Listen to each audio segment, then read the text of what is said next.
Hello दोस्तों, हमारे channel VS online tips में आप सभी लोगों का एक बार फिर से बहुत बहुत स्वागत है। जैसे कि आप सभी को पता ही है कि प्री बीएड और प्री डीएलएड की पहली मेरिट सूची जारी हो गई है। इसके साथ ही पहला कटअप लिस्ट भी आ गया है। दोस्तों, अगर आपका किसी कॉलेज में सिलेक्शन हो गया है तो आपको कब तक एडमिशन लेने जाना है।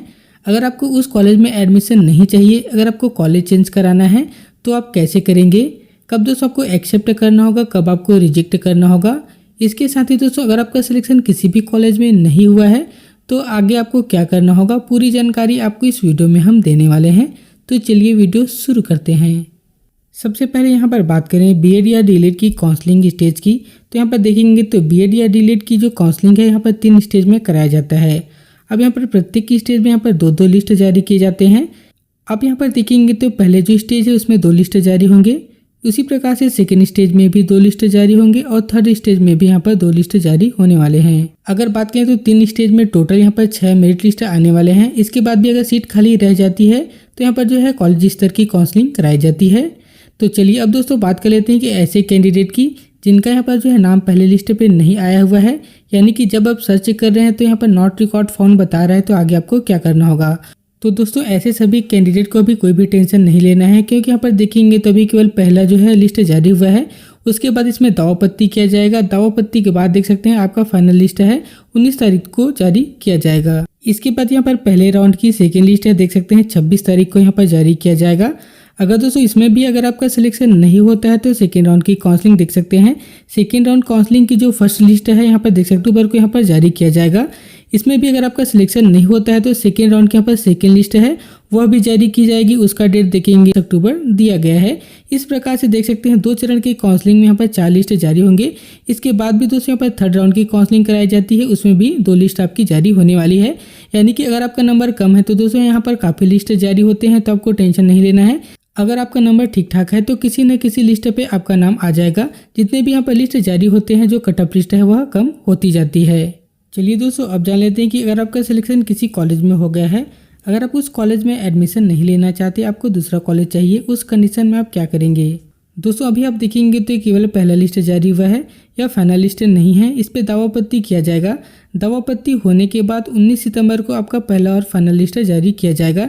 इसके बाद ही आपको यहाँ पर एक्सेप्ट और रिजेक्ट करने का ऑप्शन दिया जाता है। अब दोस्तों इस नोटिफिकेशन में देखेंगे तो अगले चरण में काउंसलिंग की प्रक्रिया क्या होने वाली है उसके बारे में यहाँ पर पूरी गाइडलाइन दिया गया है। अब यहाँ पर पहले नंबर पर देखेंगे तो बताया गया है कि प्रत्येक चरण में केवल एक बार विकल्प फॉर्म जमा किए जाएंगे। यानी कि आप सभी को पता है कि 3 स्टेज है और 3 स्टेज में केवल आपको एक ही बार आपको विकल्प फॉर्म यानी आपको यहाँ पर फॉर्म भरने का मौका दिया जाएगा। फर्स्ट राउंड की काउंसलिंग में केवल यहाँ पर एक बार फॉर्म यहाँ पर रजिस्ट्रेशन करने का मौका दिया गया था।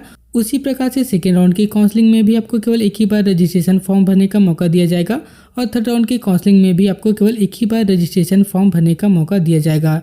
इसीलिए अगर आप जो है सेकेंड राउंड की काउंसलिंग में फॉर्म भरेंगे तो आपको अपना प्रेफरेंस सही तरीके से फिल करना होगा, क्योंकि सेकेंड राउंड में भी 2 लिस्ट आने बाकी हैं। दोस्तों अब यहाँ पर सेकेंड नंबर पर बताया गया है कि यदि अभ्यर्थी आवंटित महाविद्यालय में प्रवेश नहीं लेना चाहता तो वह एक बार अपने लॉगिन में जाकर स्वयं अपना चयन निरस्त कर सकता है। यानी कि अगर आपको पहले चरण में कॉलेज अलॉट हो गया है, अगर आप उस कॉलेज में एडमिशन नहीं लेना चाहते तो आपको एक बार जो है अपने प्रोफाइल पर लॉगिन करना होगा। आपके सामने यहाँ पर एक्सेप्ट और रिजेक्ट करने का 2 ऑप्शन देखने को मिल जाएगा। अगर आप उस कॉलेज में एडमिशन लेना चाहते हैं तो आपको एक्सेप्ट करेंगे और आप अपना अलॉटमेंट लेटर डाउनलोड करके आपको जो निर्धारित समय है उस पर जाकर एडमिशन ले लेना होगा। अगर आपको दोस्तों उस कॉलेज में एडमिशन नहीं चाहिए, आपको दूसरा कॉलेज लेना है, उस कंडीशन में आप यहाँ पर रिजेक्ट के ऑप्शन पर क्लिक करेंगे तो आपका अलॉटमेंट है यहाँ पर रिजेक्ट हो जाएगा और आपको जो सेकेंड लिस्ट आने वाली है उसमें आपको शामिल कर लिया जाएगा। ऐसे अभ्यर्थी के आवेदन को अगली सूची में अभ्यर्थी द्वारा दिए गए अन्य विकल्प के साथ आवंटन के लिए विचार किया जाएगा। दोस्तों आपको जो भी कॉलेज अलॉट हुआ है वही कॉलेज आपको अलॉट नहीं होगा, बल्कि और जो आपने ऑप्शन सेलेक्ट किया होगा और जो आपने कॉलेज प्रेफरेंस सेलेक्ट किए होंगे उन सभी कॉलेज प्रेफरेंस पर आपका विचार किया जाएगा। अब यहाँ पर एक एग्जाम्पल के रूप में समझे तो मान लीजिए अगर आपने प्रेफरेंस में ABCD 4 कॉलेज सेलेक्ट किया हुआ है। अब इस प्रेफरेंस लिस्ट से अगर आपको यहाँ पर जो है D नंबर का कॉलेज मिल गया है, लेकिन दोस्तों आप D नंबर के कॉलेज में एडमिशन नहीं लेना चाहते, आपको A, B या C नंबर का कॉलेज चाहिए, उस कंडीशन में आप क्या करेंगे। उस कंडीशन में दोस्तों आपको यहाँ पर लॉगिन करना पड़ेगा और इस प्रकार से यहाँ पर एक्सेप्ट और रिजेक्ट का आपको ऑप्शन देखने को मिल जाता है। अब दोस्तों उस कॉलेज में अगर आपको एडमिशन नहीं लेना है तो यहाँ पर आप सिंपली रिजेक्ट का ऑप्शन पर क्लिक करेंगे। जब आप रिजेक्ट के ऑप्शन पर क्लिक करेंगे तो आपको अगले चरण की काउंसलिंग में शामिल किया जाएगा और आपके जो है ABC जो प्रेफरेंस है उस पर आपको विचार किया जाएगा। यह सुविधा केवल एक बार प्राप्त होगा तथा इसमें अभ्यर्थी को कोई शुल्क नहीं देना होगा, परंतु दूसरी बार अभ्यर्थी को यह सुविधा प्राप्त नहीं होगी। दोस्तों अगर आप एक बार रिजेक्ट कर देते हैं तो यह सुविधा आपको केवल एक ही बार प्राप्त होगी, आपको दोबारा यहाँ पर रिजेक्ट करने का ऑप्शन नहीं दिया जाएगा। अगर आप दोबारा भी एडमिशन नहीं लेते हैं तो आपको जो है काउंसलिंग से बाहर कर दिया जाएगा, आप काउंसलिंग से बाहर हो जाएंगे। अगर दोस्तों आप पहली बार यहाँ पर रिजेक्ट करते हैं तो आपको सेकेंड राउंड में बिल्कुल फ्री में यहाँ पर जो है काउंसलिंग में शामिल कर लिया जाएगा, आपको कोई भी शुल्क देने की आवश्यकता नहीं है। तो इस प्रकार से आपको कोई कॉलेज मिला होगा, वहाँ पर आप एडमिशन नहीं लेना चाहते तो अगर आप जो है एक बार रिजेक्ट करना चाहते हैं तो आप एक बार आसानी से रिजेक्ट कर दीजिए। अगर दोस्तों इस प्रकार से आपको कॉलेज अलॉट हो जाता है, अगर आप यहाँ पर एक्सेप्ट और रिजेक्ट कुछ भी नहीं करते हैं, उस कंडीशन में आप काउंसलिंग से बाहर हो जाएंगे। या तो आपको एक्सेप्ट करना पड़ेगा या तो आपको रिजेक्ट करना पड़ेगा। अब यहाँ पर थर्ड नंबर पर बताया गया है कि जिन अभ्यर्थियों का चयन प्रथम चरण में नहीं हुआ है और वे दिए गए महाविद्यालयों के विकल्प में परिवर्तन नहीं कराना चाहते हैं तो ऐसे अभ्यर्थी को अगले चरण में पुनः विकल्प फॉर्म भरने की आवश्यकता नहीं है। उसके आवेदन को निःशुल्क दूसरे चरण के आवंटन के लिए विचार किया जाएगा। अगर दोस्तों पहले चरण की काउंसलिंग के 2 लिस्ट आते हैं, अगर दोनों लिस्ट में अगर आपका नाम नहीं आता है तो आपको सेकेंड राउंड काउंसलिंग कराने की कोई भी आवश्यकता नहीं है। आपको सेकेंड राउंड की काउंसलिंग में ऑटोमेटिक यहाँ पर जो है चयनित कर लिया जाएगा।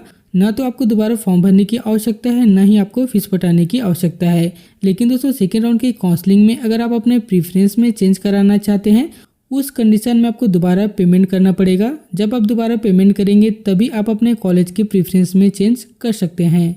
दोस्तों आपको काउंसलिंग में तब तक आपको दोबारा काउंसलिंग फॉर्म भरने की आवश्यकता नहीं है जब तक कोई आपको कॉलेज अलॉट नहीं हो जाती। अब यहाँ पर चौथे नंबर पर बताया गया है कि यदि अभ्यर्थी अपना आवंटन या चयन निरस्त कर दिए गए महाविद्यालय के विकल्प को परिवर्तन कराना चाहते हैं या महाविद्यालय का विकल्प बढ़ाना चाहते हैं तो वह अगले चरण में पुनः जो है आवंटन फॉर्म अपने लॉगिन में जाकर शुल्क के साथ जमा करेंगे। अगर दोस्तों आप अपने प्रीफरेंस में चेंज कराना चाहते हैं तो आपको अगले चरण की काउंसलिंग में फीस भुगतान करके प्रीफरेंस में चेंज कराना है।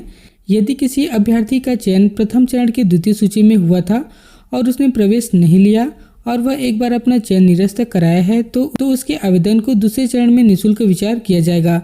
मान लीजिए दोस्तों अगर आपका सिलेक्शन यहाँ पर फर्स्ट काउंसलिंग के सेकेंड लिस्ट पे हो जाता है, अगर आप उस कॉलेज में एडमिशन नहीं लेना चाहते, आप वहाँ पर रिजेक्ट कर देते हैं तो सेकेंड राउंड की काउंसलिंग में आपको ऑटोमेटिक यहाँ पर शामिल कर लिया जाएगा, आपको कोई भी फीस भुगतान करने की आवश्यकता नहीं है। इसके साथ यहाँ पर 5वें नंबर पर बताया गया है कि यदि किसी अभ्यर्थी का चयन प्रथम चरण में हुआ है और वह अपना महाविद्यालय परिवर्तन कराना चाहता है और उसने एक बार चयन निरस्त करने की सुविधा ले लिया है तो ऐसे अभ्यर्थी को पुनः दूसरे चरण के लिए शुल्क जमा कर विकल्प फॉर्म भरना पड़ेगा।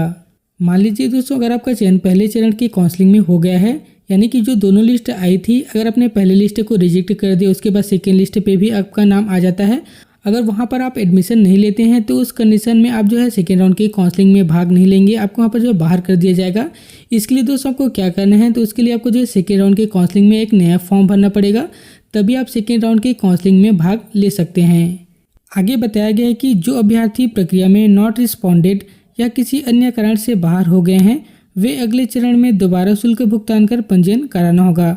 दोस्तों आप किसी वजह से आप काउंसलिंग से बाहर हो जाते हैं, अगर आपने 2 लिस्ट जारी हुआ है, दोनों में एडमिशन नहीं लिया है, या दोस्तों इसके साथ ही अगर आप अपने अलॉटमेंट को ना तो एक्सेप्ट किया है ना रिजेक्ट किया है, उस कंडीशन में जब आप लॉगिन करेंगे वहाँ पर नॉट रिस्पॉन्डेड लिखा हुआ आता है तो दोस्तों उस कंडीशन में आपको नया फॉर्म यहाँ पर भरना पड़ेगा, यानी कि अगले राउंड की काउंसलिंग में आपको नया फॉर्म भरना है, नया रजिस्ट्रेशन करना है, तभी आपको काउंसलिंग में शामिल किया जाएगा। अदरवाइज आपको जो है काउंसलिंग से बाहर कर दिया गया है, आपको यहाँ पर नया फॉर्म भरना पड़ेगा, तभी आप काउंसलिंग में दोबारा शामिल हो सकते हैं।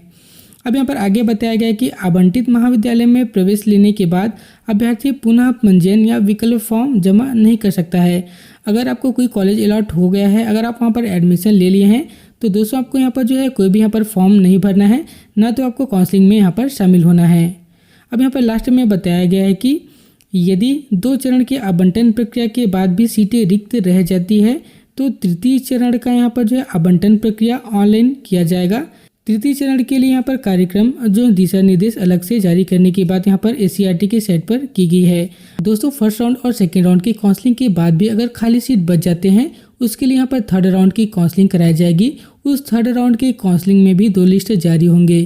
थर्ड राउंड की काउंसलिंग कंप्लीट हो जाने के बाद भी अगर सीट खाली रह जाती है तो यहाँ पर आपको कॉलेज स्तर की काउंसलिंग होती है, उसमें आप जो है कॉलेज में जाकर ही फॉर्म भरते हैं और वहीं आपका जो है लिस्ट जारी किया जाता है। उस टाइप के यहाँ पर काउंसलिंग किए जाते हैं। तो दोस्तों आप देख सकते हैं इस प्रकार से प्री बीएड, प्री डीएलएड साथ ही बीए और बीएससी बीएड में ऑनलाइन काउंसलिंग के बारे में पूरी गाइडलाइन दे रखी है। आई होप हमने जो है पूरी प्रक्रिया के बारे में आपको समझा दिया है। अगर दोस्तों वीडियो समझ नहीं आता है तो एक बार और देख लीजिए, जिससे आपको पूरी जानकारी मिल सके। तो यह वीडियो आपको कैसी लगी नीचे कमेंट करके जरूर बताएं। ऐसी ही और इन्फॉर्मेटिव वीडियो प्राप्त करने के लिए आप हमारे चैनल को सब्सक्राइब जरूर कीजिए।